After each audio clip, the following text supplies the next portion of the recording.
Yung mga OFW na pagdating sa bahay, galing sa trabaho, wala nang oras para magluto.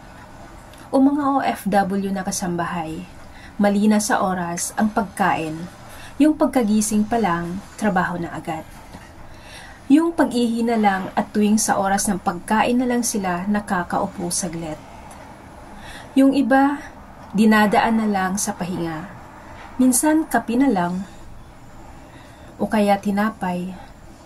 Ang daming OFW ang hindi pinapakita or sinasabi sa kamag-anak ang tunay na sitwasyon nila.